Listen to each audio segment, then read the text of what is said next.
want all of you fucking marks out there to always keep it happy.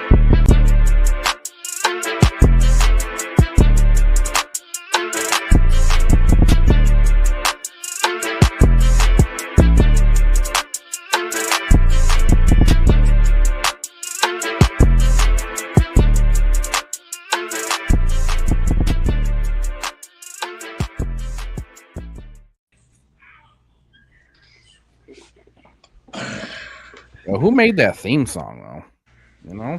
It's your boy. I don't know, but they sound like they know what they're doing, is all I'm saying. They do. I agree. You know, probably listen to them on Spotify or something. Apple Music, maybe Amazon Music, maybe TikTok, maybe Napster. We've really thrown it back. If you still have LimeWire, maybe you can find it there. If anybody's got Kazaa. I don't know that one. Yeah. Did you know that one, Nick? Kazaa? No? Damn. I never heard of no Kazaa. Showing my age. Napster, bro. That's as far as I go back. Well, Kazaa was after Napster. Kazaa was like a... Was it? Kazaa was like a... Kazaa and LimeWire were like existing at the same time. Oh, you could have fooled me, bro. Kazaa. This is the Free Word Rules podcast, wrestling, etc. And today is April 6, 2025. It is 6 p.m. on the East Coast. We got Hambone to my right from New York. On from the 703 on the bottom, but he is currently in Florida. And Nick.Wave talking to you now from the big VA. And we got a lot of wrestling to talk about. Tonight is Dynasty, AEW Dynasty. And we will predict that a little bit later today. We got about all 12 matches. Do we have any matches? All 12 Do we have any matches. Opening banter this week? Any banter? Do we even have time for opening banter this week? You know, that's what I was thinking. If we got 12 matches to predict, and the podcast is there, the pay-per-view is coming up in like an hour and a half. I think we need to just, I don't feel like we have opening banter time, fellas. Nah, not this week. I feel like we got to get right down to fucking business. Yeah. If anyone's tuning into this podcast for the opening banter, we apologize. And that's all business episode. Yeah.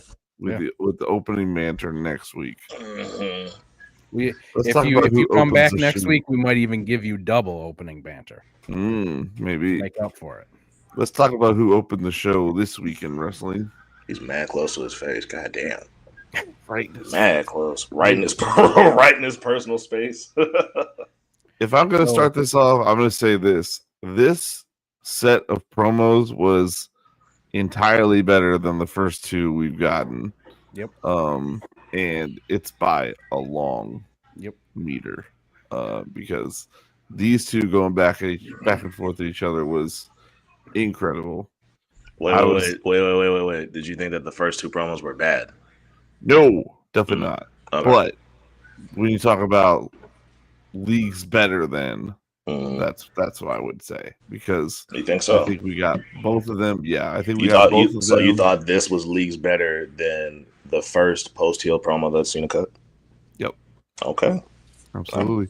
I think we got more answers. We didn't get all the answers, but we got more answers. We got more of them really having a feud, more so than just, oh, I'm heel and I'm mad at the audience and blah blah blah.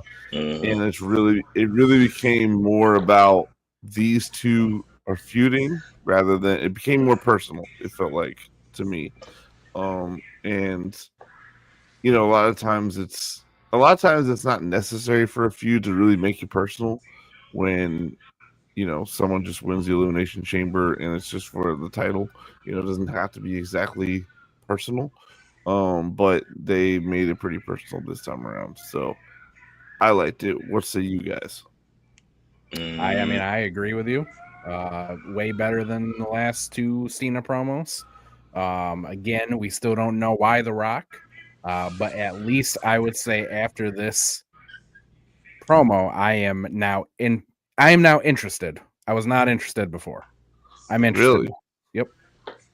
That's interesting. I would not go as far as say I was not interested, but because I was definitely interested the whole time. I mean, regardless, I mean, John Cena's gonna have my interest peaked, especially with going after a title at any given time. But that's interesting that you weren't. I mean, I've personally never been a Cena fan, so Okay. Him, Cody, whatever, just felt like we kind of all saw it coming, two ultra baby faces, okay, and then the heel turn, okay, I'm interested. Two promos that really didn't tell me anything, that I did not enjoy. I personally, did not enjoy. They didn't get me interested, but this got me interested. Okay. Loved a Vince McMahon reference, That wasn't expecting that. Con. I'm not gonna say this was better than the other two. I'm not gonna say that because the first one was really good. The second one, I was waiting for him to get deeper into his reasons, his motivation behind the heel turn, and it was kind of just a continuation of the week 1 pay-per-view or promo.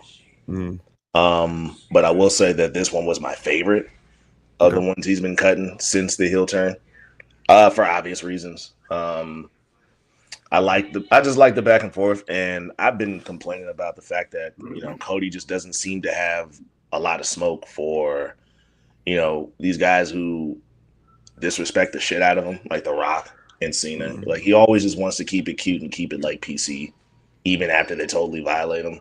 And I was getting tired of that. I wasn't ready for him to give it up like that with Cena. Like, I really wasn't. And I mean, goddamn, man, they really went back and forth. It was like some real verbal ping pong going on. I mean, you could say that Cena kind of called him out for exactly what you just said, Con. Pretty much. Like, he said he was too clean, which, like, and we know that Cody can be like the total opposite. Is what makes it even more annoying for me personally is just that we've seen what he can do as a heel, and he's a slime ball. Like, he's a real fucking slime ball. So the fact that he just, it's too white meat sometimes. Like, it's too white meat baby face sometimes. And I know I'm not the only person that has that take on him. I feel like a lot of people, I know a lot of people feel that way about Cody too. Yeah. So it was nice to see him kind of go, I'm not going to say go like low, but to just see that, that he has that type of energy in him. That was really, really nice to see. He said a lot of shit to John, and John said a lot of shit to him. The chauffeur bar was, I like the chauffeur bar. I really like that. Yeah. And I liked him doing, I like the You Can't Wrestle bar. I like that too. There was a lot of haymakers in this promo, but I was locked in, man. I thought you said you didn't like that bar when you were talking about it the first time. Which one? The You Can't Wrestle bar. I like that he brought it up. Okay. I like that he brought it up, but at this point, I did say that. Yeah, I do like that he brought it up in hindsight. I do like that he brought it up because he pretty much brought up all the things that we've been saying about him.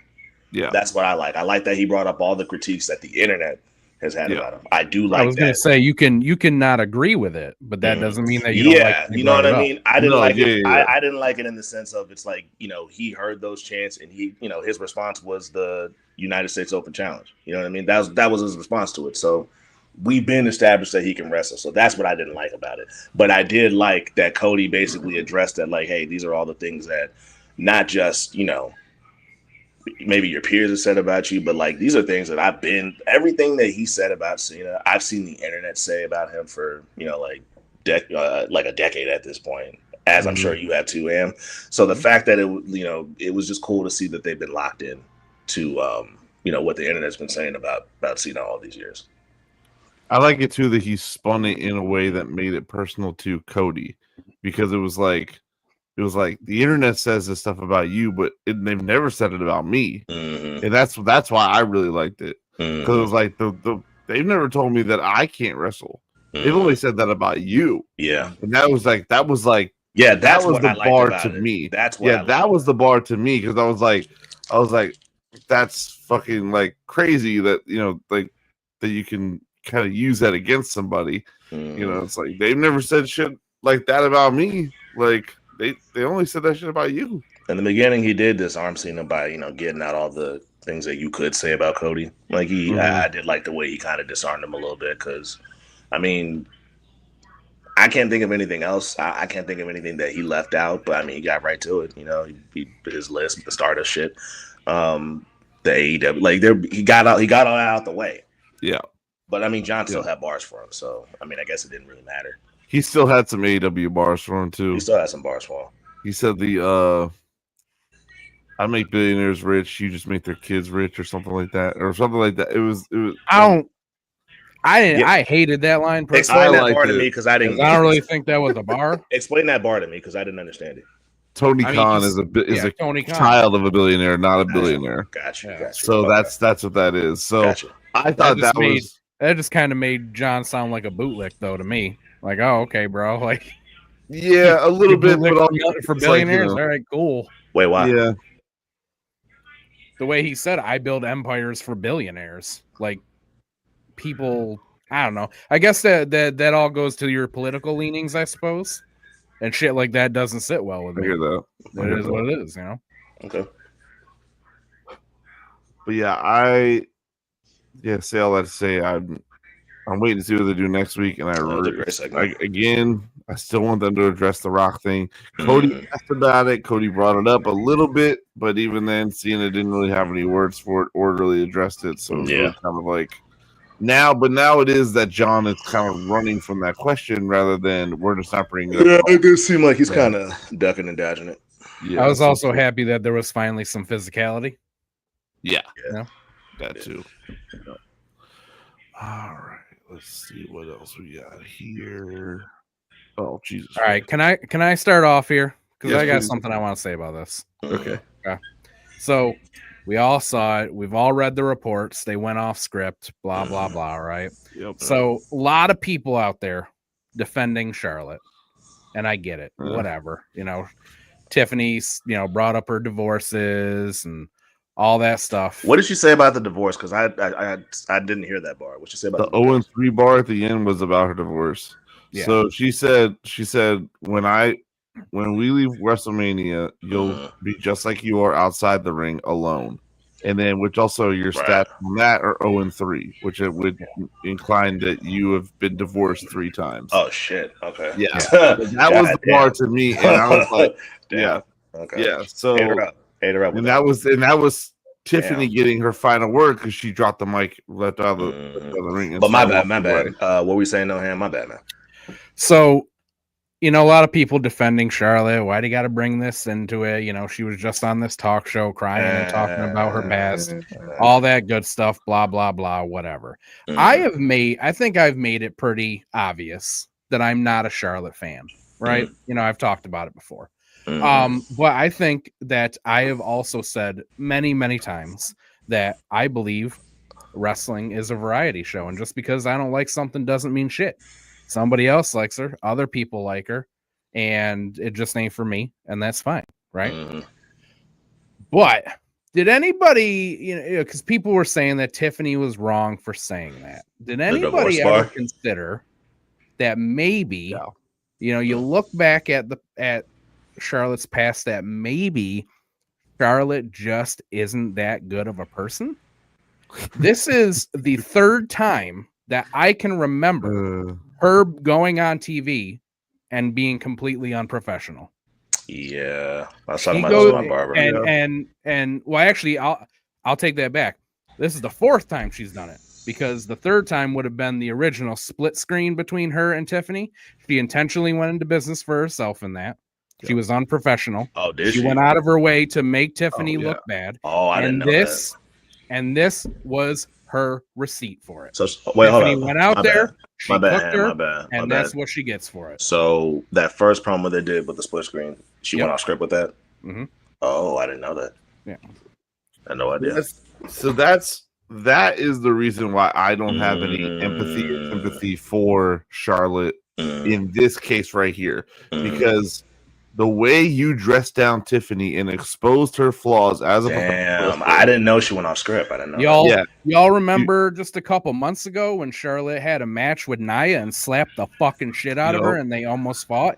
Do you remember like 2 years ago when Charlotte was in the ring with Becky and she was supposed to hand over the belt and instead she was a bitch and just threw it at her and just went off script? Charlotte is kind of unprofessional. And she's just not that great of a person, I don't think. Honestly, like she just comes off that way. I think that she has really like gotten into the hype that WWE has built for the character. There's a very, very thin line between Ashley Flair and Charlotte Flair. So when I watched that comes out more and more as we see it, and she got a receipt this time. So when I with that kind, because I didn't know that she went off. I didn't know. But when I watched it, because I'm a Charlotte fan, I wasn't always a Charlotte fan, but when she cut that promo on her dad backstage saying like, "Look, I know that I'm your daughter, but I need to get away from that." I liked that. I did like that. So since then, I'm rocking with Charlotte. I was having this conversation with my barber today. Because he has like a major crush on Tiffany Stratton. So he was caping for her hard. I didn't defend Charlotte. And I definitely didn't defend her in that. I didn't like that fan said that Tiffany ate her up. I didn't like that because I felt like it wasn't necessarily that Tiff ate her up. It was that I think this was the biggest surprise to me is the fact that she let the crowd, like get to her like that. That really, really surprised me because A, you're a heel. B, you're like a 10+ year vet in the game right now at this point. Right. And Charlotte's really never done that before. She's gotten this kind of response from the fans before. And that's that thing. Like I remember her doing this before. I remember her doing that before. Yeah. And like she definitely responded to the crowd, but she did a much better job in like kind of shutting them up the last time they gave it up to her like this. So I don't know why this threw her off so bad, but that really bugged me because this whole feud has just been pretty lopsided to me. Not wrestling wise, just like promo wise, because Charlotte's been eating her up every time they go back and forth on the mic. And then this time, we get this shit. But when I was talking to my barber about it, I brought up the same shit that Hamon brought up. It's like this is like the third, fourth time where she pulled some shit like this. Because like you said, her and I started boxing in the ring. Mm-hmm. They started fighting. There was that. There was a shit with Becky. I didn't know about her going off script that first promo they did because goddamn, bro, like she ate her up. But yeah, that was really uncut. Because then I went back I think the next day and watched like the whole segment again on Twitter. It's an uncomfortable watch, bro.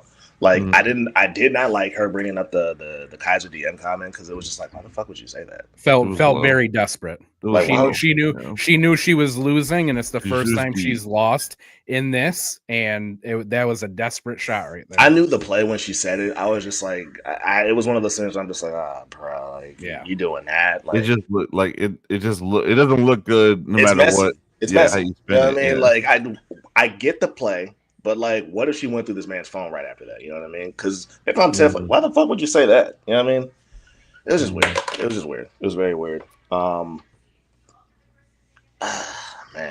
and I'm not gonna go as far as to say that I don't think she's a good person because I don't know the girl.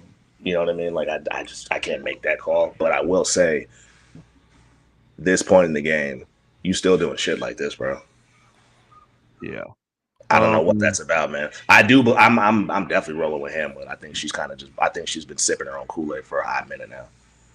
Yeah, I don't want to bring up past information when I say like when it comes to this situation. I would really like to only take it to what has happened between Charlotte and Tiffany. When you do what you did last week, and then Tiffany turns around and maybe does hit a low blow on you, I don't have sympathy for you because it's not for an eye, bro. You exposed If I'm Tiffany, you exposed a flaw in my game, as in which I can't go off script, and we talked about it. We thought that maybe Tiffany can't really go off script like that, or she can't really come off the cuff like that.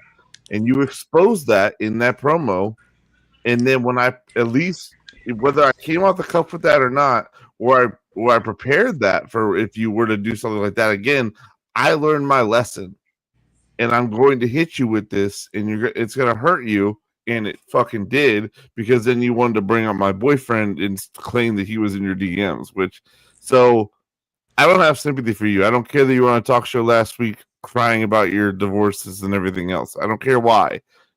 You started this. You started this, and you're also a veteran. You know how this shit goes. You know how receipts work. I don't have sympathy for her in any sort of fashion, because you tried to expose Tiffany, and then she let you have it next week. I don't have sympathy for that. Whether you're a bad person or a good person, I don't have sympathy for it. It was a bad choice. I was scrolling threads before we got on here, and somebody, was defending Charlotte, and they were saying, why is it that, it's always somebody's always got something to say about her divorces? Why didn't anybody say anything about I can't remember who the example was, but there was somebody else.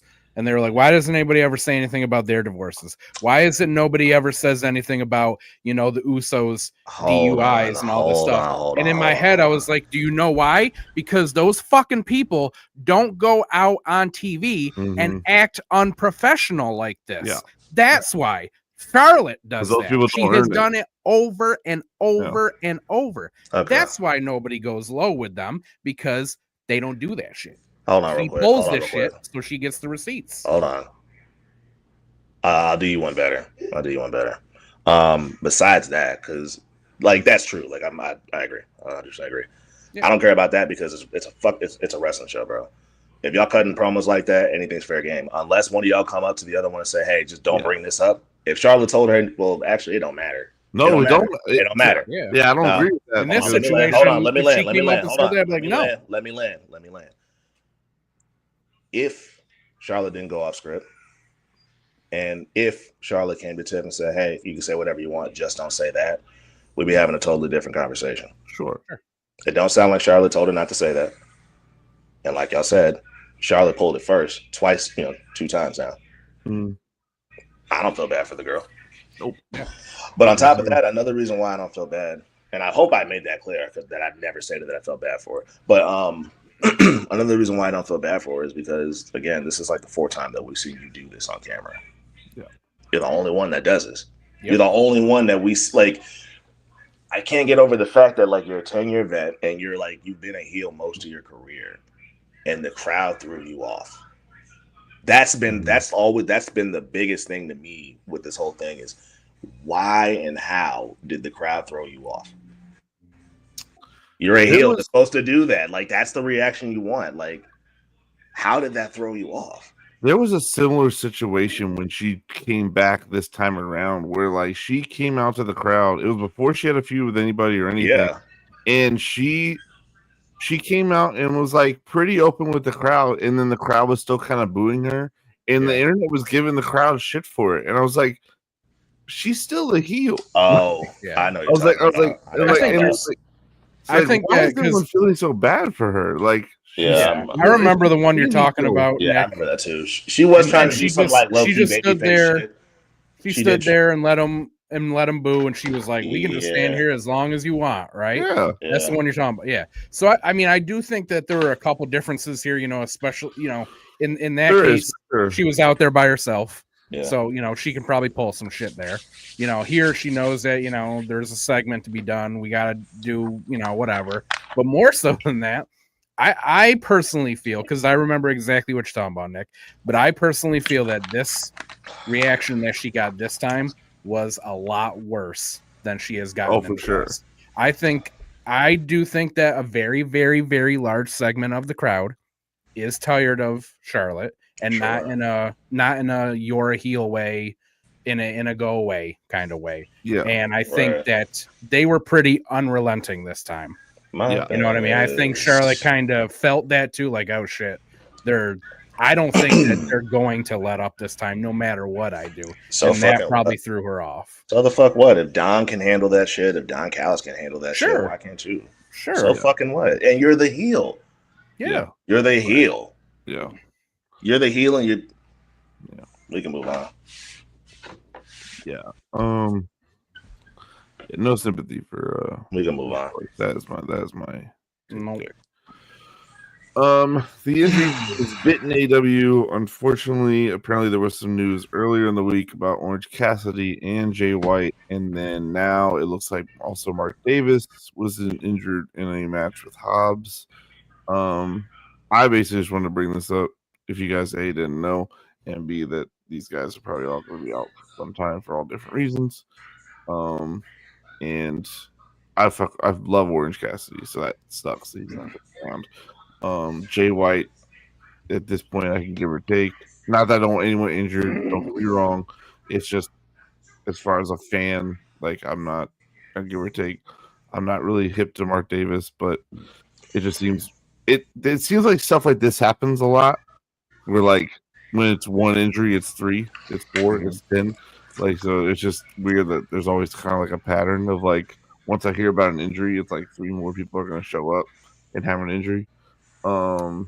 It seems like AEW kind of has like a they almost always have half the roster out due to injury. Yeah, you got all these guys who are injured. They heal up, they come back, and immediately it happens to 5 to 10 other guys, and there goes half the roster again. Right. It definitely like I all these like suck to me. You know, I'm a huge Orange Cassidy fan, so that sucks. Mm-hmm. I'm a huge Jay White fan. And I feel like he has so much more to offer that if you didn't watch him in New Japan, like you haven't been able to see that at all in AEW between injuries to not just him, but also the other members of the Bang Bang Gang and just bad booking. Because in my opinion, he's been booked terribly since coming to AEW, which is wild. And then Mark Davis, like he was gone for so long because of like a broken wrist. The guy just came back and now he's out again. And that just fucking sucks for him, you know? So all of these really suck. It's weird timing to say because he is injured now, but like I did not watch Jay White in New Japan, and I've always heard his name, and everyone's always talked so highly of him. So like when he did come to AEW, I was kind of waiting to see that, and I have yet to seen it, and it's been a couple of years now. So that's always just kind of been my thing with Jay White is like I'm just kind of waiting to see this guy that everyone talked about in New Japan show up. Obviously there's many reasons as to why that is, and usually it's kind of out of the wrestler's control. So it's not anything that has anything to do with him. It just sucks that he's been put in the situations he's been put in, and now that he's injured, it's only going to push that even further. So. Yep. Anything to say about this, Con? Not really, because to keep it a being with you, I kind of just now started dipping my toe like fully back into AEW. I like it. I like Orange Cassidy. I don't love Orange Cassidy. And I feel the same way Hambone feels about Jay White. I feel like his booking's just been utter dog shit. I mean, you can call a spade a spade. It's been dog shit since he's gotten to AEW. And if you haven't seen what he did in New Japan, you're gonna feel like you're gonna feel that way about him. Right. So I totally get it. But it's never fun when they call it the injury bug. Whenever that like hits something, because WWE go through it. Like every wrestling company. They definitely all go through it. Yeah, it's never fun. It's never fun. But speedy recovery to all these guys. Absolutely. Another injury. Yeah, this is fucking sad as hell. This hurt me. This hurt me. I cried watching the promo on this one because when he came out here, and because like it just seemed like to me it seemed like the character was gone. Whatever he would, the whole like I'm right, Cody sucks, Randy sucks. That whole thing was off. He was not. This is Kevin Steen. This is this is who came out the other night. The last thing he said is like what bothered me the most. So you like apologizing to us, like, bro. Mm.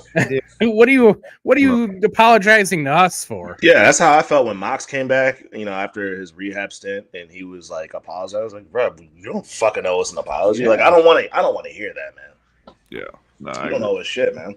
But it just shows that he's in this business for the right reasons. Same with Moxley, with stuff like that. When people do stuff like that, it's like, because I feel like Cody would do the same thing if he would just be like, I'm sorry, I can't be here, for y'all. And it's just like, I don't think his Wrestling Mania match would have been that, like, I don't want to say all that, but let me not say what I want to say.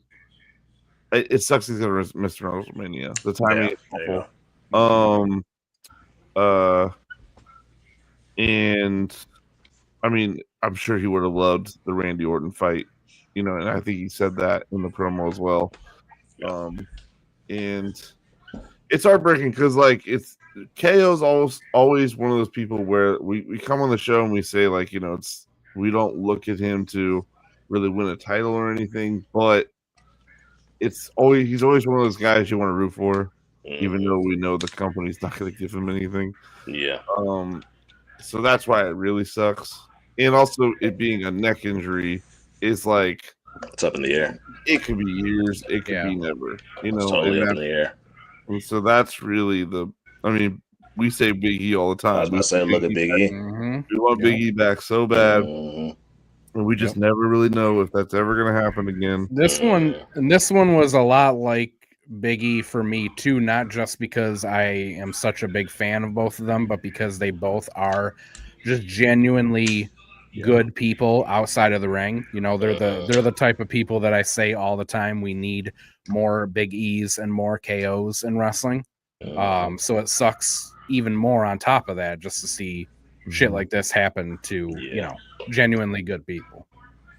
And it kind of scared me that he said he's been dealing with this for 4 months, because he's been doing some pretty crazy shit for 4 months, and then for them to finally be like, oh, now we know what it is. Yeah, it's because your neck is broken.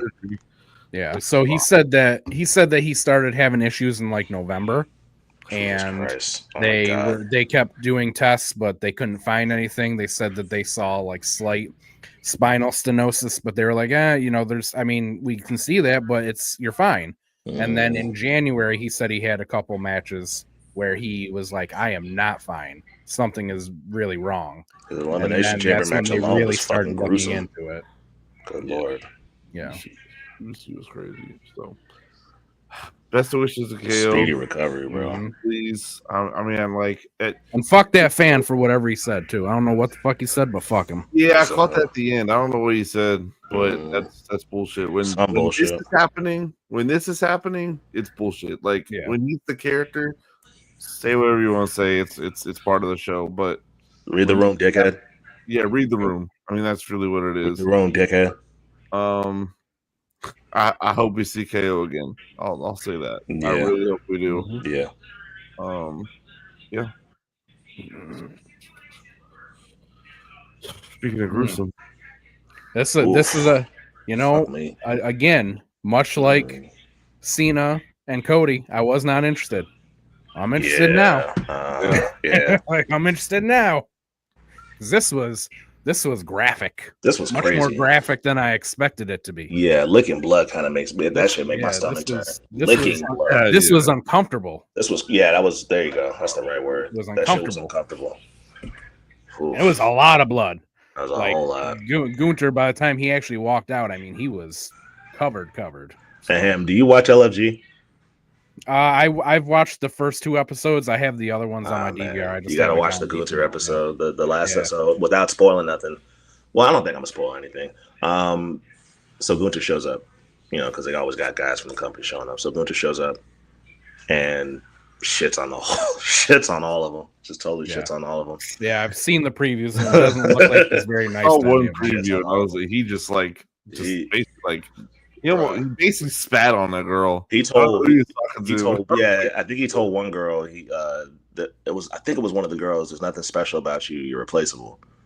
And then there was one dude, bro. He just locked in on him he showed up and he picked something up about him and he just locked in on him for the whole rest of the episode and just kept laying in him and kept laying in him and kept laying in him.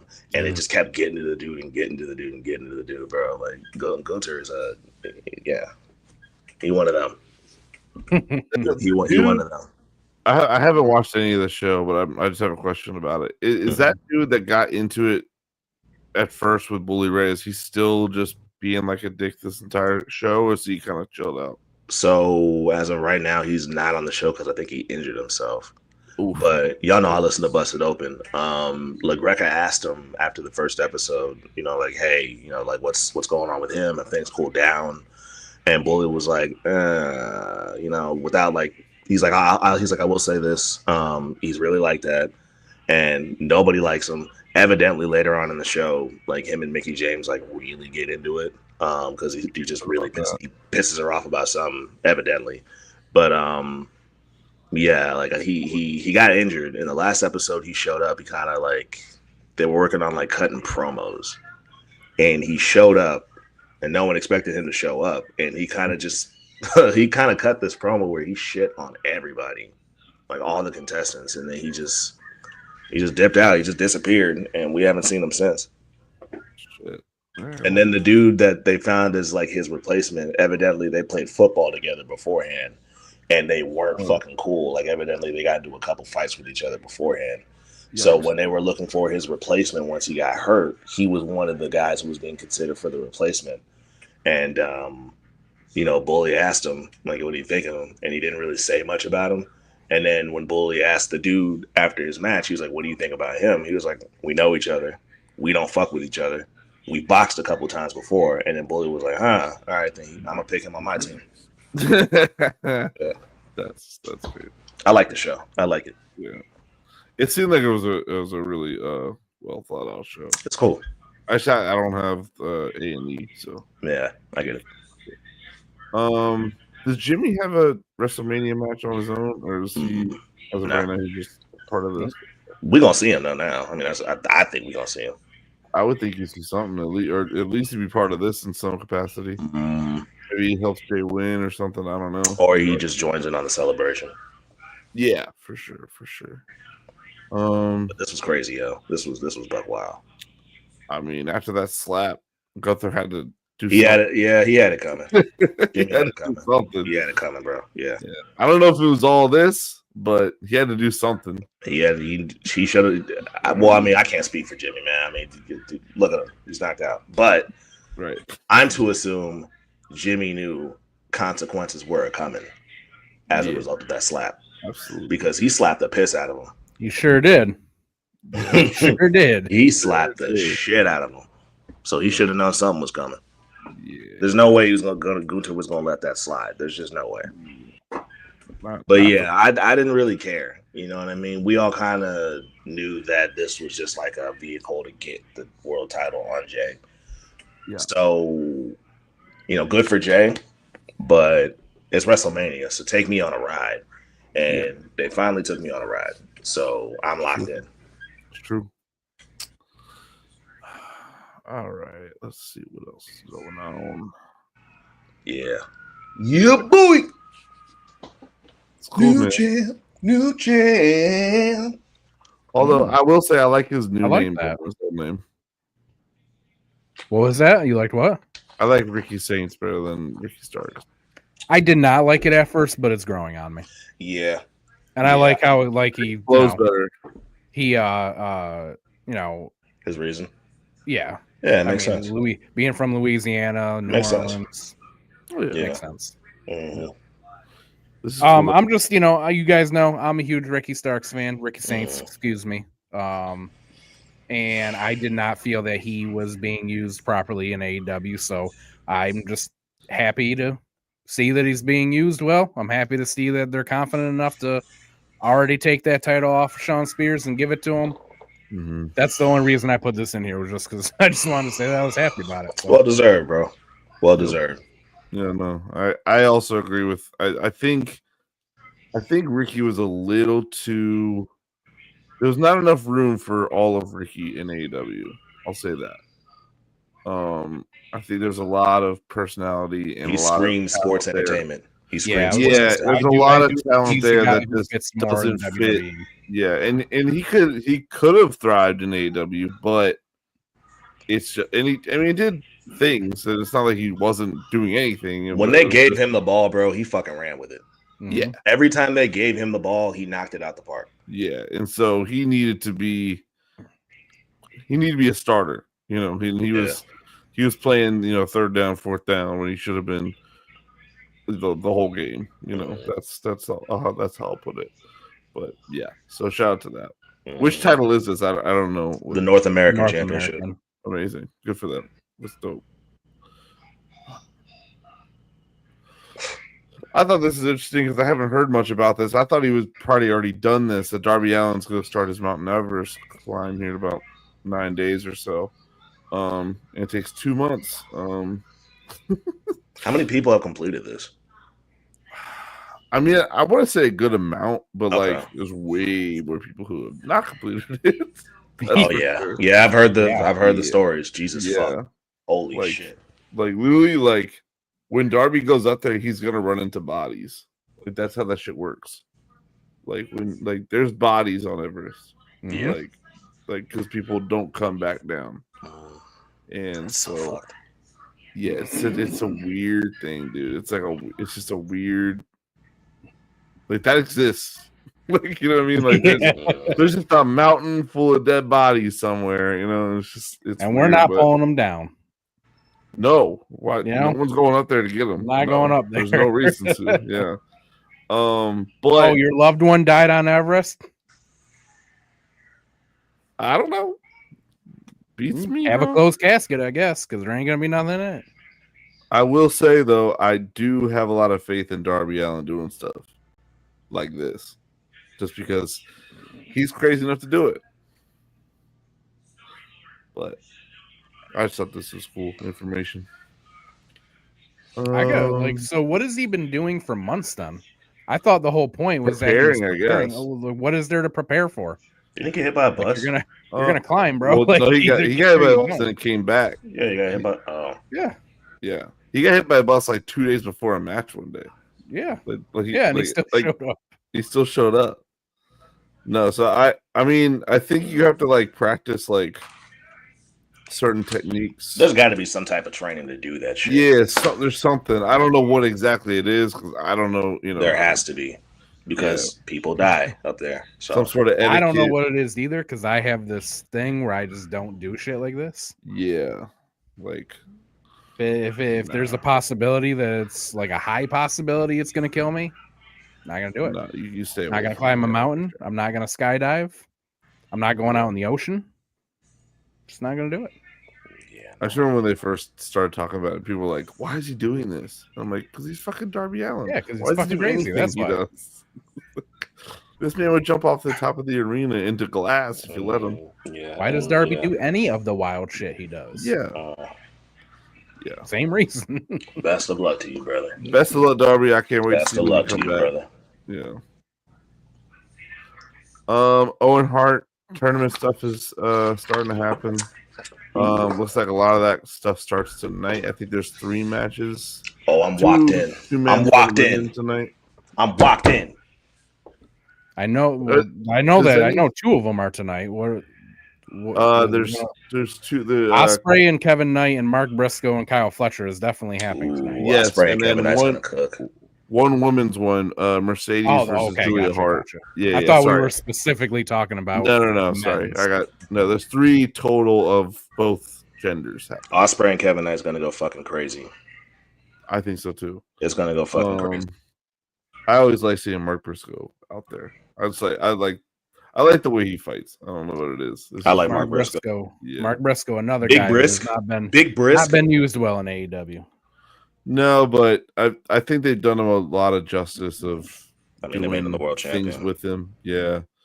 Do you get anything for winning Owen Hart this year? Is there like a title shot? You get the title. You get the title match at All In, which is why Will title match at All In. Okay, cool. That's cool.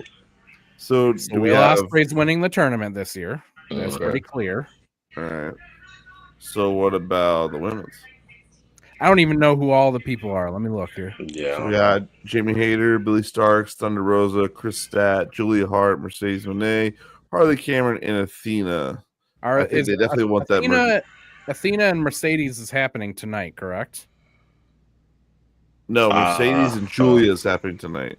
Oh yeah, you're right. Okay, but then I assume that they want Mercedes versus Athena later on. Oh yeah, wait, yeah. I'm thinking Mercedes is the world champion. She's not. Tony Storm is. I mean, who's the world champion? Tony is, Storm. Right? Yeah, Tony. And then Tony's fighting Megan Bain, so I believe she's gonna retain. So who would want to fight Tony Storm? I gotta assume that Mercedes wins this, and I'm gonna say that she loses the TBS title to Athena, but she takes the women's title from Tony at All In. That's what I would assume. That still holds all the other 10 belts she has right now. Yeah, yeah. I mean, might as well, Not mad at it. I'm not mad at it either. It's kind of what it is at this point. I don't have a dog in the fight when it comes to Mercedes Monet. At this point, they're gonna do what they want with her. Yeah, the same way they kind of do with Charlotte in WWE. They're gonna hand her stuff. You might as well just get on board with it. Yeah, it's just kind of what it is. Rough. Mercedes does look like probably the strong candidate there. I want to see if y'all saw this because I thought this was interesting. So I did not see this. Some sort of improv show with a couple of comedians. Oh wow! And Becky Lynch is going to do it. I know some of the faces. Bobby Moynihan's on there. What the fuck is a monologist? Oh, that is Moynihan. Holy shit! Yeah, but Becky Lynch is going to be there. Hey, listen, if she's funny, she'll make a fan out of me. Well, it might be monologuist, which means she's going to do some sort of monologue. I don't know though. About how she works hard. Yeah, probably. This is happening this Friday. Yeah, where is it? This is in. Man, I can't see the information. Yeah, I can't see it. It just says Dynasty Theater, but that doesn't tell me where that is. I'm gonna just guess New York. Well, we have all the tools. Bobby Moynihan is a Saturday Night Live guy, so. And I think not no more. He ain't. Theater. It is in LA. Damn. Yeah, it's either one of those. Yeah.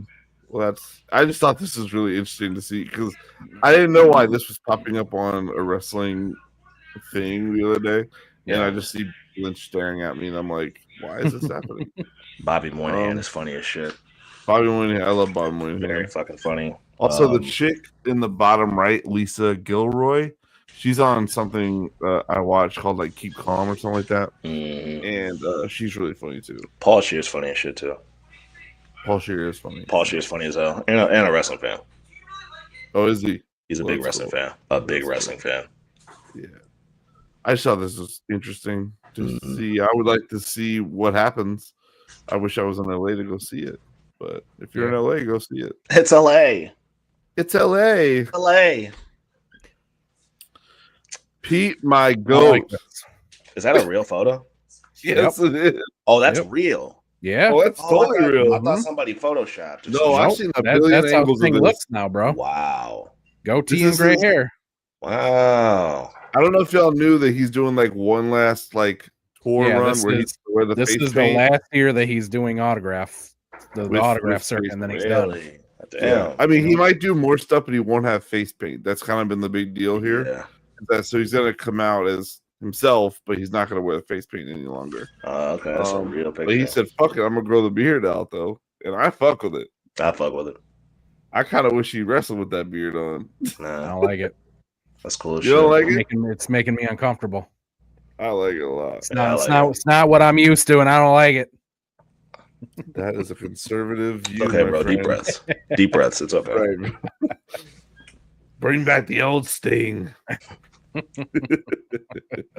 I just thought this was really funny for him. That's cool. I want to see him with the goatee out of makeup. Makeup? Yeah, I want to know what it looks like on him. You know? Yeah, no, that's very Big Papa Pump-esque. It is very big Papa Pump right now. You're right. Mm. Mm-hmm. Yep. it's fucking crazy. It's got some stinger math. I don't care. Don't Hey, care at all. I don't Not even a care. little this bit. is big news, guys. I don't even want to talk about it. I Hold don't on, care. guys. This is Don't big care. news. Nope. This is big news. Nope. He is. I- He's the. You might as well say he's the Bulgarian Andrade for me.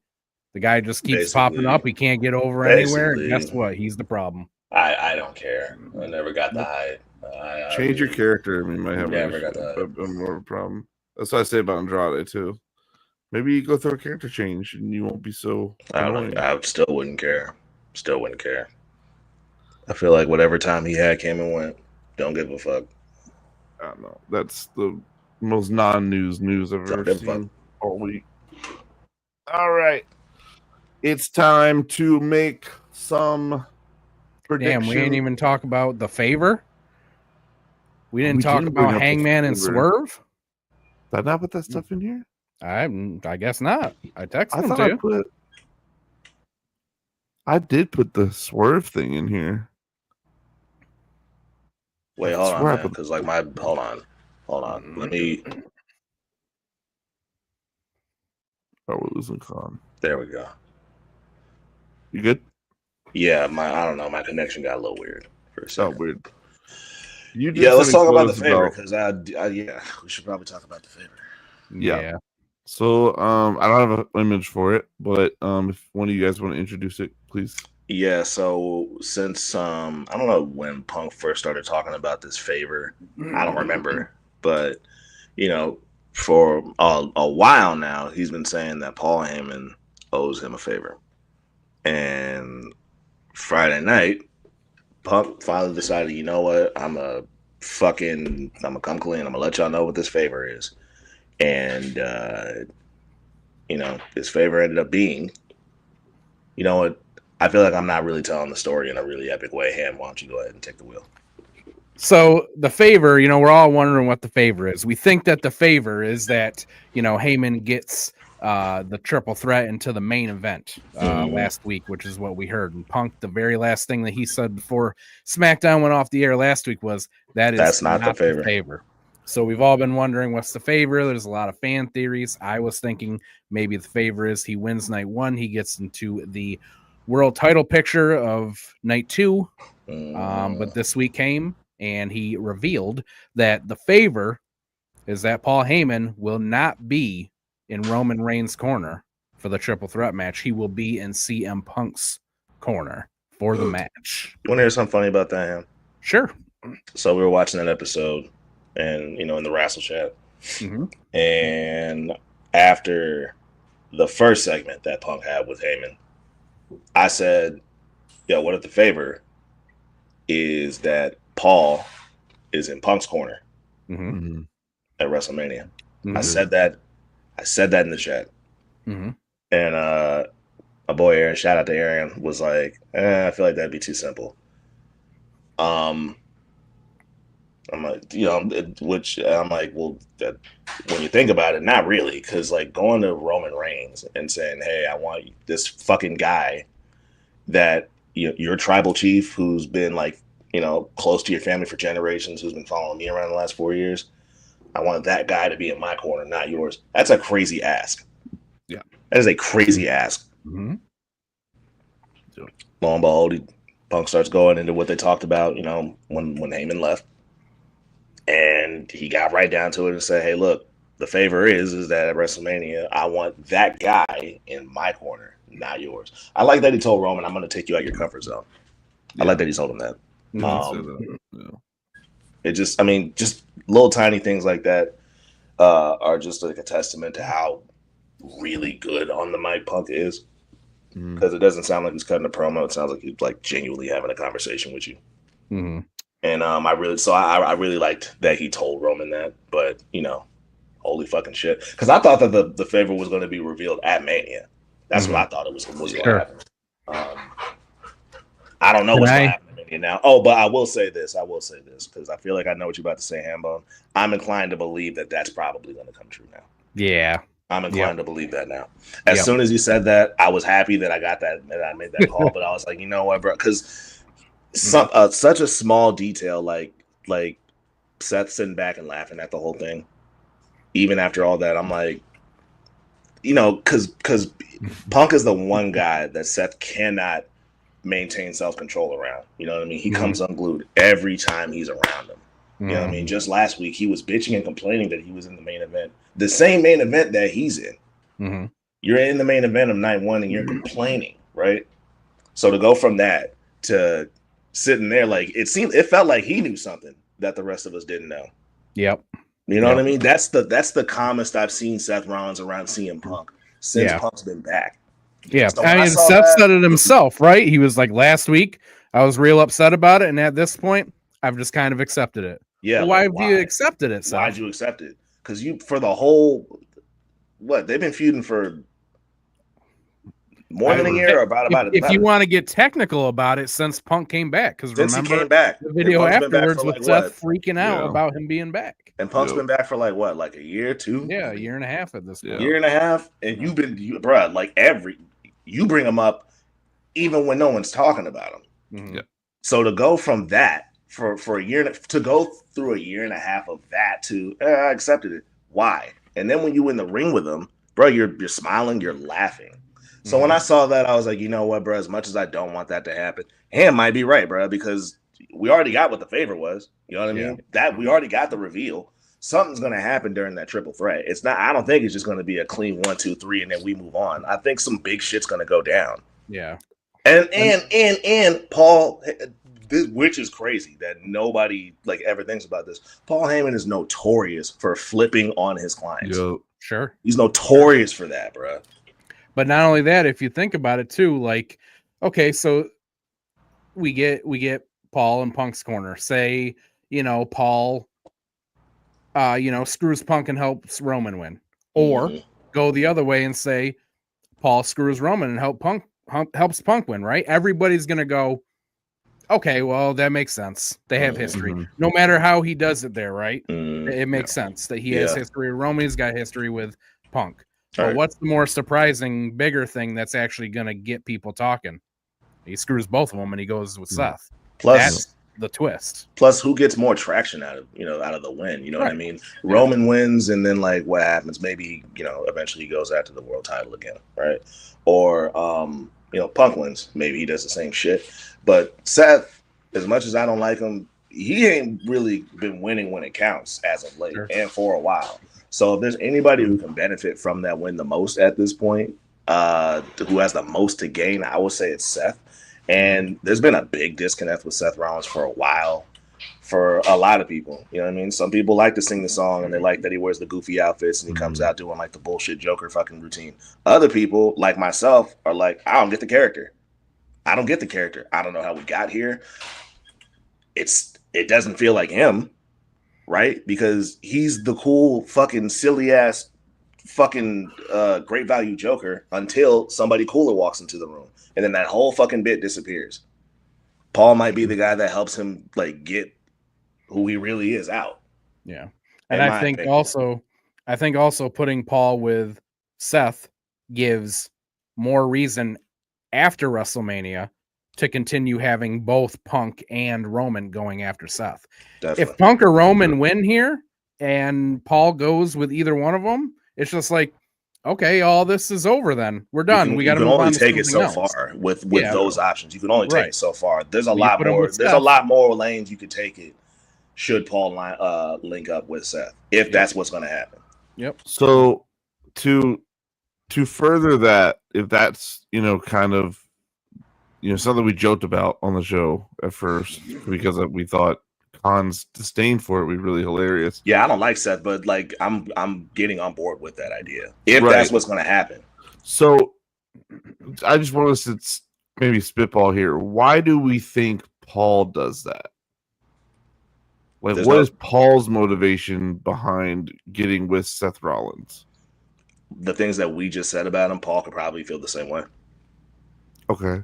Seth, on top of that, Seth has always been, I made the joke that Seth Rollins is the best third wheel in wrestling. And that's how he's definitely been treated these last couple of years, especially around WrestleMania time. For sure. He sees himself as the guy, right? Mhm. He sees himself that way. But the company has definitely made it be known that, like, we don't really see you that way. You know, they treat him like that when the guy is around. You know what I mean? Like, when the guy is there. But when the guy gets hurt, they say, hey, yo, we know that you'll put the company on his back for a while until this guy gets better. So there, you got to take that into account, too. There's a chance that Paul might be like, yo, I feel how you feel. Yeah. I mean, really, like you could also be the guy too. I feel like you could be the guy too, and I feel like I can take you to that level. Examples: CM Punk and Roman Reigns. Right. And I feel like the company hasn't given you a fair chance the same way they didn't give CM Punk a fair chance. Yeah. And you know really what I mean? could that could be his motive. You could really twist Paul's past with both Roman and Punk to make it look like he's been wronged by both of them. You know, I mean, they already brought up this whole thing about, you know, Punk talking about when they let Paul Heyman go, and Punk being like, yeah, he made it about him. Punk being like, oh, what about me? Yeah. You know, so you could just come out, Paul could come out and be like, what about me? What the fuck do you mean, what about you? What about me? I just lost my job and you didn't even go to bat for me or anything. And then you could do the same thing with Roman. How many times has Paul taken a bullet for Roman, even physically? Go further, you know? His whole family. How many times have I taken a bullet for your entire family? Yeah. And what has Roman done for Paul other than being like, oh, he's my wise man, I love him? Oh, okay. What else have you done for him, though? I mean, Paul has legitimately put himself on the line for you physically in your whole family. What have you done in the past 3 years for him? You know, so there's ways to twist their past to make that him going with Seth makes sense. Plus, I'm sure that Seth has some stories with Paul that we just haven't been known about, where Paul could, if we doing a whole lot of fantasy booking here, but let's just say that is what happens. That Paul links up with Punk at Roman or Paul links up with Seth at Roman and Punk's expense. Let's say that is what happens. To add to that, Paul can very much, you know, let's say that happens. Now they're having the promo where we get the whole why of it, right? Seth can come out and bring up scenarios and stories that fans don't know about, where Paul helped him out or where he helped Paul out. True. You know what I mean? Yeah. They probably have a whole relationship backstage that we are just not here. Yeah. We could find out afterwards, you know. I could see Seth coming out saying, you know, the background, like Paul's been in the background the entire time. He's the architect of the architect, something like that, you know. Yeah. And we don't even know about it, you know. They could take this to a really cool place. Yeah. Really quickly, sitting where we're at now, what percentage do you give Paul going to Seth? I don't want my percentage. I don't want the fact that I'm getting on board with it to contribute to the percentage of what I think is going to happen. But I kind of don't have a choice after seeing what I saw. It's because just Seth was just the total opposite of what he typically is, especially when Punk is like just feet from him. Yeah. So I'm inclined to believe that Seth has got this one. Yeah. I think it's 50, 25, 25. Yeah. I'm going 50 for Seth. Yeah. Okay. Yeah. 50, 25, 25 for me, 50%. Okay. I like it.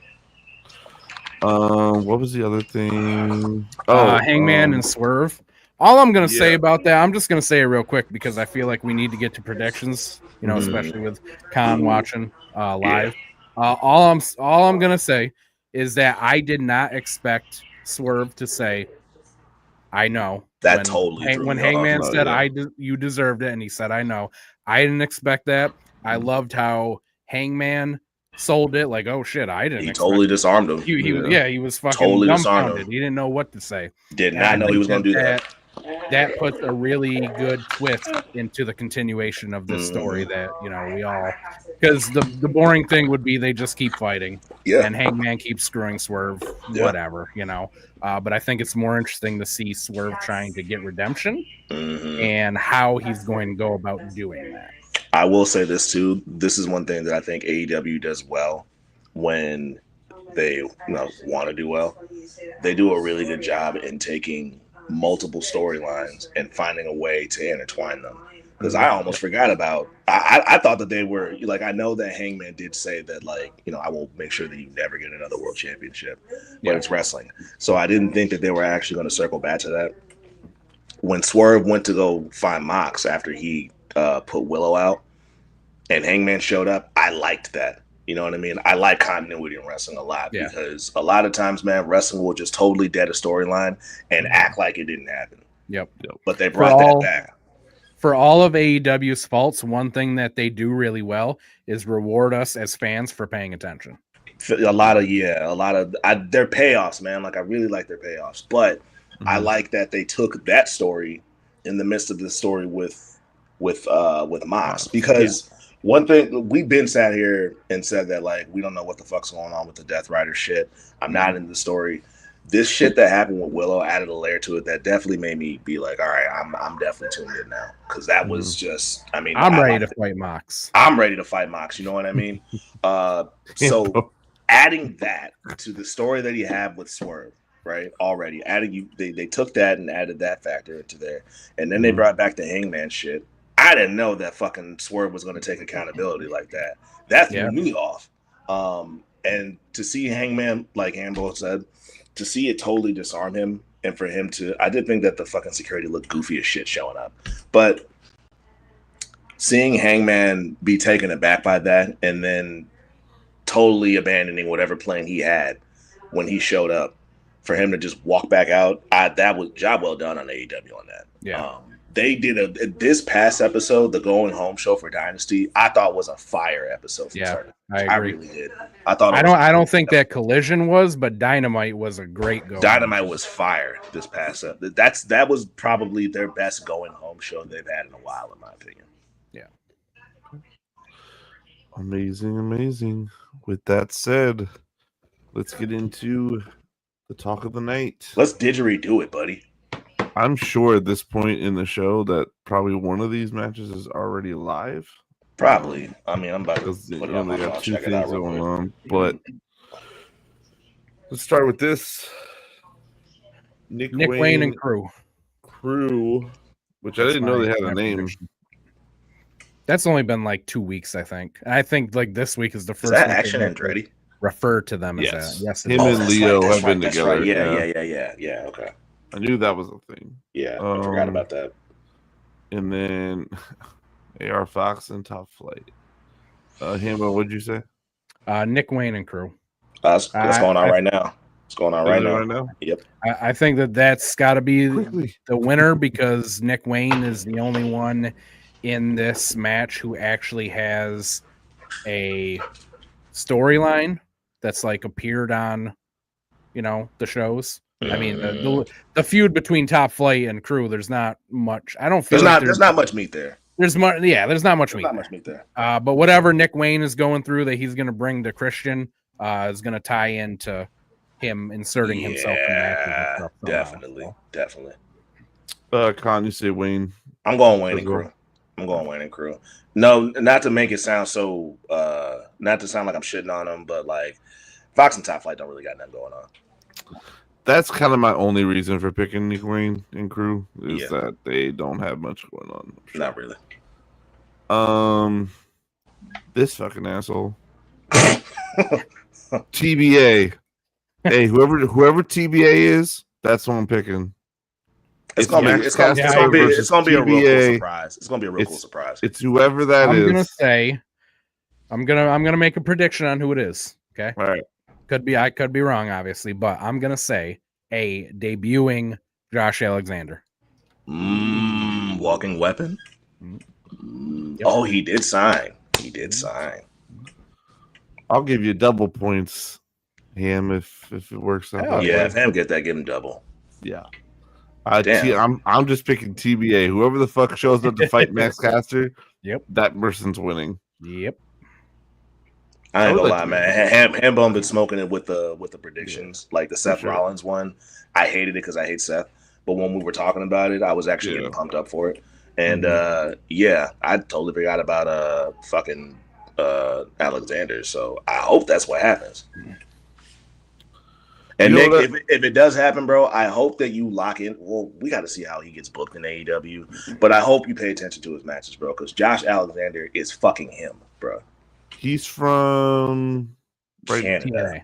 Well, company wise. TNA. Okay, yeah. Okay. I'm gonna say it's Bowens. Just for that's my lot. Yeah, just Bowens wants to beat his ass, so he's gonna come out there and beat his ass. That's what I'm gonna say. Okay. But Con, who do you think A is gonna win this match, and B, who do you think is gonna pop out? Whoever answers the challenge is gonna win the match. But I mean, don't give me double. If it is Josh Alexander, don't give me double. Give it to Hambone for making the prediction. But I'm inclined to believe it's Josh Alexander. Right. I'll just put Josh Alexander. But if whoever wins, this isn't Max Caster, we're all gonna point. But if it is Josh Alexander, you'll get double points. Ham gets double because that was a good. Yeah, that's a good prediction. That's a good point. Let's see here. Boom. This is an Owen Hart tournament match. I'm inclined to go Kyle Fletcher here. I like Mark Briscoe a lot, but I think they'll probably, with Will Ospreay still being in the tournament, I think they want to probably do a little more of that. I got Kyle too. Kyle he been cooking, bro. Since this little rebrand he been doing, he been cooking. Yeah. I agree. Kyle I like Mark a lot, but I do think that there is a chance that Briscoe wins because we're basically revisiting the Continental Classic match between them, and Fletcher basically won. There's definitely a chance he could win.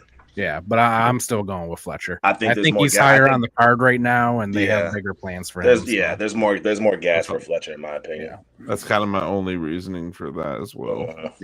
But I fuck with Mark. I love Mark. Fuck with Mark. We fuck with Mark because Mark fuck with us. We rock with Mark because Mark rocking with us. Jericho versus Bandito. This is a title versus mask. Now I'm not gonna hold y'all. We've already expressed how we tired of seeing Jericho. Mm-hmm. I've been fucking with Jericho as of late. I'm not gonna hold y'all. He's been making me laugh. He's been giving the matches I've seen him do lately. Been locked in. I'm not gonna hold you. Not gonna hold you. I'll genuinely watch this. I'll for real watch it. I'm not trying to change nobody's mind. I'm just telling you what's on mine. I'm not gonna go as far as Khan. I still think that Jericho needs to step back, but I will say that this very much has been like an under the radar kind of feud. Jericho's not like on TV all the time in your face and shit like that. Not really. And I have enjoyed what has happened in this feud because that I don't know if it was on Ring of Honor or if it was on AEW. I can't remember, but the promo that Jericho cut on Bandito where he was like sitting and holding Gravity's mask was very good in my opinion. It was a very good heel promo and I enjoyed it. I liked it. I will go that far. I liked it. In saying that, Bandito wins here. They're not taking a mask off of him. Yeah. You saying the same thing, Con? Mm-hmm. I'm also saying the same thing. I've been saying this, but I'm sick of the whole taking the mask off the luchador thing. So we're not doing that. We're not doing that today. This looks hilarious. This is gonna go dumb. This is gonna go fucking stupid. Yep. This is for the International Championship. I'm giving it to Ricochet. Ooh. I don't think there's any way that Kenny loses this title already, so I'm going Kenny. He did just get it. He did just get it. I think Speedball is way too quick to just got here. He just got here. I don't think he's gonna even though it's a mid-carder title, I don't think he's just gonna walk in here and get a title, especially off of Kenny. Rick, I could see that happening. But I kind of agree with Hambone. I think Kenny just got it, and they want to keep it on Kenny. But I think this will be fucking crazy match. This will be stupid. It will be.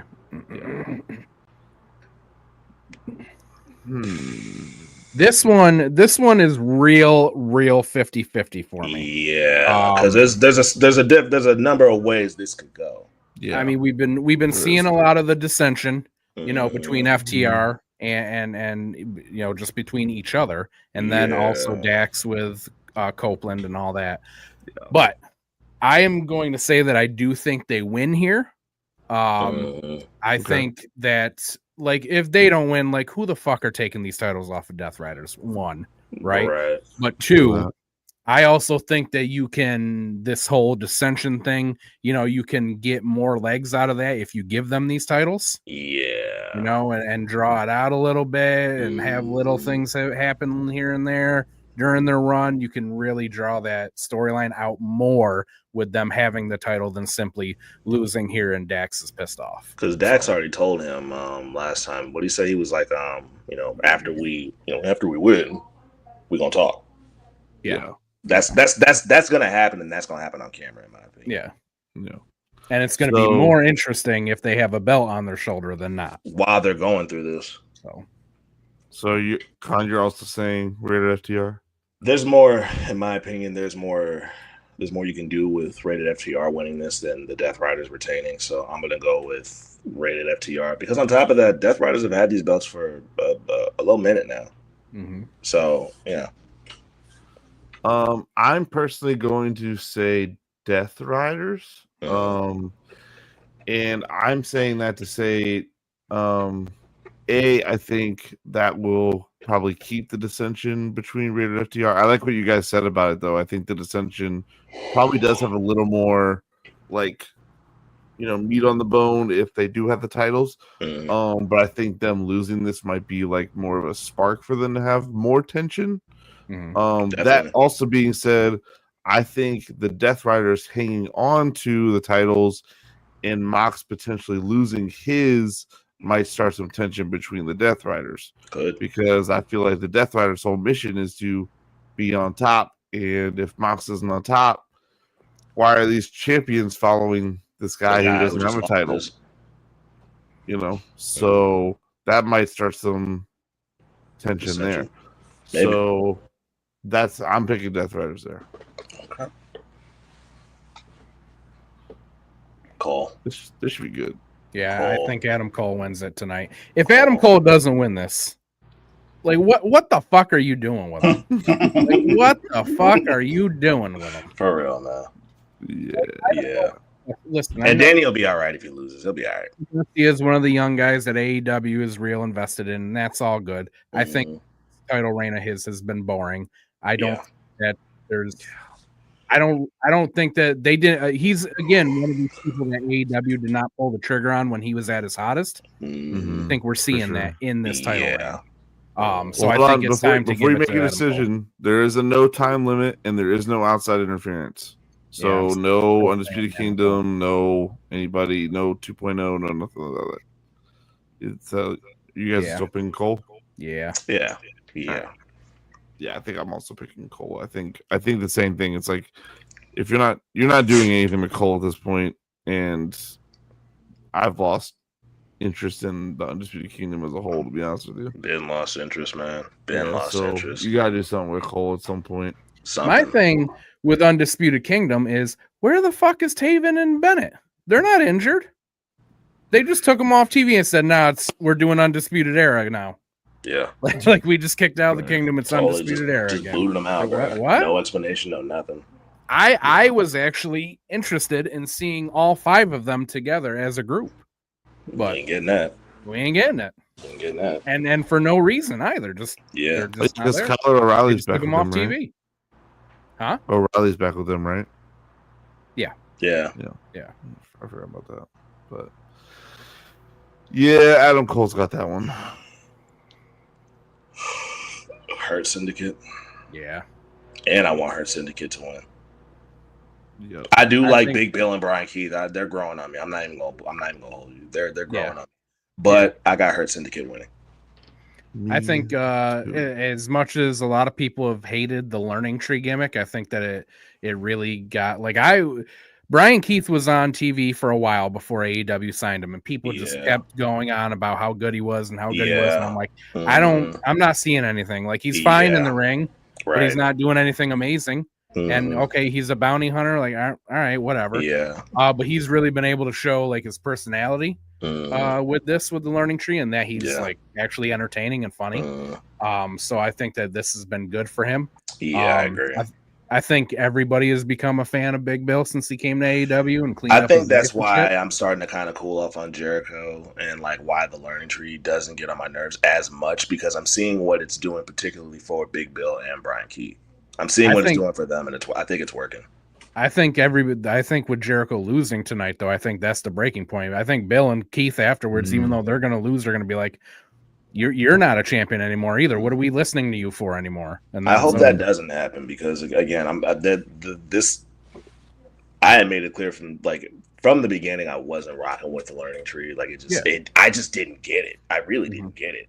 But since I started watching AEW again and I see them on TV, the more I see them, the more I like the learning tree. And so, like, you're probably right. That could probably happen. I hope it doesn't, because I'm just now starting to get into them.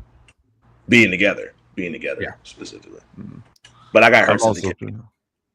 I'm also picking Hurt Syndicate. Nothing to do with Big Bill or Brian. I think, didn't they just kind of get these? Yeah, I mean, again, I just don't think you're gonna take these off of them this soon already. Like, no, AEW is very clearly putting a lot of stock into the Hurt Syndicate. Yeah.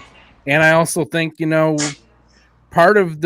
think that they might win with help from MJF. Yeah, I'm thinking MJF's going to come out and try to prove to them, like, hey, I can help you. Yeah, because it's pretty clear that Lashley and Shelton do not want him. Yeah. So he's going to start doing shit to, get into their good graces. So most definitely.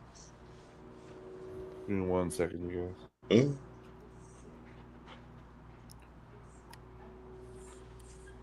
Hello. Yo.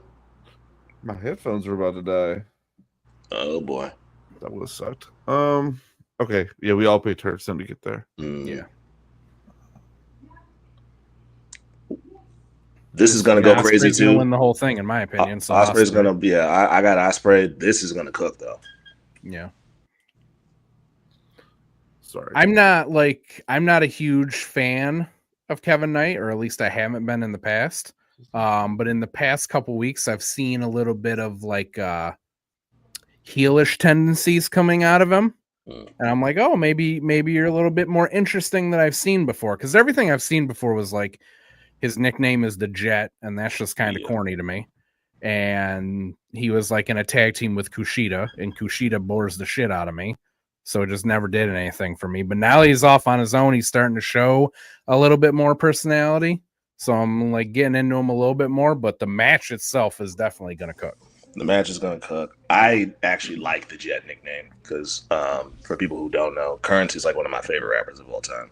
Mm-hmm. And one of his things he has is the Jets, which is his record label. Jet Life, all that shit. I think that's a cool name for a dude like him. So I rock with. I'm not gonna fake like I'm a Kevin Knight fan. I'm just getting hip to the guy. Sure. But so far, I like what I see. So who are we picking? Sorry, Osprey. Osprey. Okay. Yeah, everybody's picking Will there. Yeah, my headphones were dying and I could not hear half that conversation. So apologies.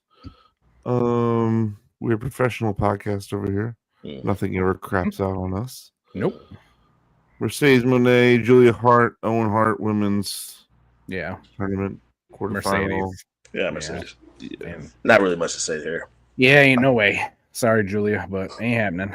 Yeah, I think she's a favorite to win this one. Mercedes to win the whole thing. I think it's going to be a good match, though. Especially if we're getting Mercedes versus Toni Storm at All In. Oh my god! Damn, oh my god. That's going to be crazy. Yeah. Toni Storm, Megan Bayne. Where did Megan Bayne come from? And no, never mind. Yeah, well, she was. Well, I mean, she spent a lot of time in New Japan. Yeah. Before this in Stardom. But she was mainly an indie wrestler. So, okay, yeah, she kind of just came out of nowhere for me. But so did fucking what's her name, Mariah. Yeah, Mariah came out of fucking nowhere when she showed up. So I don't not have faith just because she came out of nowhere for me. Yeah, they made. I mean, I'm honestly like this has nothing to do with this match, but. With bringing Megan Bayne in and bringing Kevin Knight in, like AEW is starting to not rely on former WWE talent as much anymore. And that was what made them like really interesting in the beginning in the first place. They were getting a lot of the heat that didn't come from WWE. Yeah, like I had only heard of Orange Cassidy, like and seen like little clips of them and stuff before AEW, and just a lot of these guys that became my favorites through AEW were people that had not been hadn't touched a big TV shows, hadn't touched a WWE ring, hadn't been to a PC center. So I'm happy to see AEW doing that a little bit more. Yeah, I like doing it a little bit more half and half of established stars and bringing in people who, aren't on TV all the time. Younger talent, newer talent, or just talent for elsewhere. No, I do it. And I like the it's more so on the ones that I really haven't heard a lot of that they really do a really good job with, because we talked about Jay White earlier, and like you can maybe say the same for Okada, but like AEW versions of those guys are a little different. Underwhelming. Underwhelming. I'll say is when it comes to taking huge talent and bringing them to AEW, it seems like the overall arching thing is underwhelming. But when you take really smaller guys and bring them up in AEW, they seem to do a really good job with that. The only real exception to the first one was Will Ospreay. Will Ospreay was huge outside, and then he came in here and, in my opinion, just one of the top guys. Kept being better. Yeah. I'm saying Tony here. I'm going Tony. Yeah. Tony. I think Tony should definitely hold probably until all Tony. in. Tony. If I had no loot. Main event, AEW World Championship. This one's 50-50 for me. Really? You would think it's obvious, but I'm not so sure. Like, I'm really not so sure. I don't know if it's obvious. I just think you would think it's an easy pick. You think it's an easy call. I think it's an easier pick than most, but there's always a chance.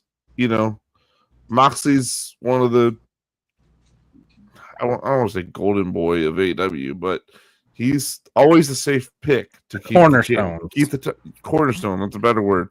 He's cornerstone of AEW. So, like, he could always just keep it and and keep it moving and keep it going. Swerve's also another cornerstone of AEW at this point, and Tony's done. He's made himself a cornerstone. That's why it's 50-50 for me, because this is two of them going at, because obviously Mox. There's probably more gas. In terms of wherever the story's going, with Mox not wanting to show the championship and all that, there might be more gas in that regard. But because these are two cornerstones of AEW, I don't know. That's why it's like 50-50 for me. I hear that for sure. I personally think there's a lot more gas in the Swerve train. Just coming into this, I think Swerve has a lot going on just outside of this that I 100% think fuels the fact that if he is literally the center of the company's attention, that it's going to do a lot more for the title than sitting in a briefcase and with Moxley. I agree with you. My only thing is that I don't know where this story that Mox is telling is going, and I don't know if this is the final stop of that story or if there's something else going on. So that's another factor for me where it's just like I don't know. I really don't know, because we don't know what the fuck he's doing. Like, I've never seen the storyline where a guy's like, I'm not showing y'all the world title. No. So I don't know where the fuck this is going. It's very safe to say that with either of these two fighting for the championship, chances for either of them winning is never zero. So that being said, I'm picking Swerve. Like I said, I think there's more gas in that car. It could easily be Moxley, but my pick is Swerve. I am picking Moxley. I think Mox. There's a couple reasons why. First off, I think especially after Wednesday, with having Hangman say, with having Swerve admit that he deserved it and what happened between him and Hangman, I think that we're going to see that play out in some way, and I don't think it involves the title or needs the title. Yeah. And more so than that, we've been saying the whole night that we're all saying Ospreay wins the Owen, and I think that he wins the Owen, and Mox does not lose that title until All In to Ospreay, because I think Ospreay that's what's going to be the storyline up till All In after Ospreay wins the Owen, is that Ospreay's their golden boy. He's the future. Right. And his first title win is going to be over the dominant Cornerstone. And becoming the savior of AEW after Mox has held it hostage for months and months and months. And that's what I meant when I said I don't know if this storyline is the final stop for what Mox got going on, because All In is right around the corner too. Mm-hmm. So there might be a bigger story going on than this whole thing with Swerve. You know what I mean? So like Swerve could very well beat him. You know what I mean? But then where does that leave this whole story that Mox has brought the world championship into? Because his whole thing is I shouldn't have to carry the world championship. I shouldn't have to show y'all the championship, which I think is a cool concept, right? Like I really do think that's cool. But like Hambone said, and I actually think it's a really good way to put it, he's holding the championship hostage doing that shit at this point. And I don't think that they're trying to tell the story that Swerve is the guy that's going to save AEW from Mox holding the hostage. I don't think he's that dude. But Will Ospreay, like Hambone said, bro, that is clearly the guy right now. And they've done an excellent job in showing that to us on television since he's debuted. So there is definitely gas with Swerve beating Mox, but I think that's the play that they're working towards in terms of this whole championship storyline with Mox. So I'm going Mox. I definitely think that he's going to beat Swerve. I again made Nick question himself. You did, and I'm looking at the timeline. Job well done, man. We got 3 months until All In. So that is why I'm keeping my pick, because I do think even if you only have Swerve keep this title for 3 months and you lose it to Will, if there's a way for him to lose Will where Swerve doesn't look like completely buried or any sort of way, I think it'd be a really cool feud. Here's the thing though, Nick. I'm not disagreeing with that point at all. Yeah. It'd be a good feud, right? Just like everything else I said, though. That's gonna cook no matter what, right? That's gonna cook no matter what. The stakes aren't as high. Is that a bigger story? Yep, the stakes aren't as high. The future golden boy of AEW, a guy that they're putting all their stock in, finally defeating a cornerstone who has held the title hostage for months at their biggest pay-per-view. What's the bigger story? What's the bigger moment? No, I hear. The Swerve. Cool, great. Yeah, the world champion. It's fan service. But the Mox and Will Ospreay storyline, those stakes could not be higher. Exactly.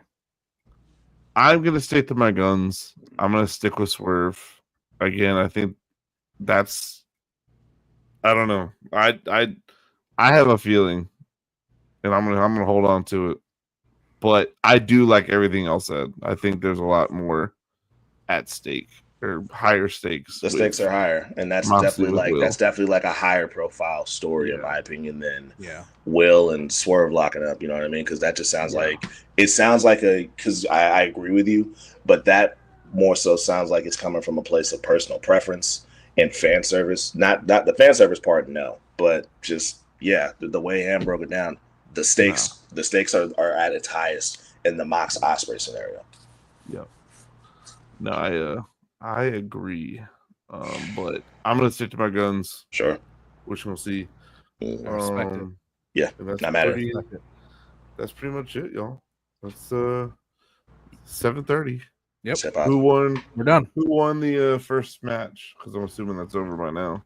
I ain't gonna hold you, bro. I was locking on this. I don't want to ruin for me anyway. I am gonna watch it. That's true. It's not live, so yeah. But we're done. We told you guys last week. We're not gonna stay here and give you some bullshit long outro and all that. No, man. No, man. What do you say? You say I've had enough. I've had enough. I've had enough. So I've had keep it kinky, you enough. fucking marks. It.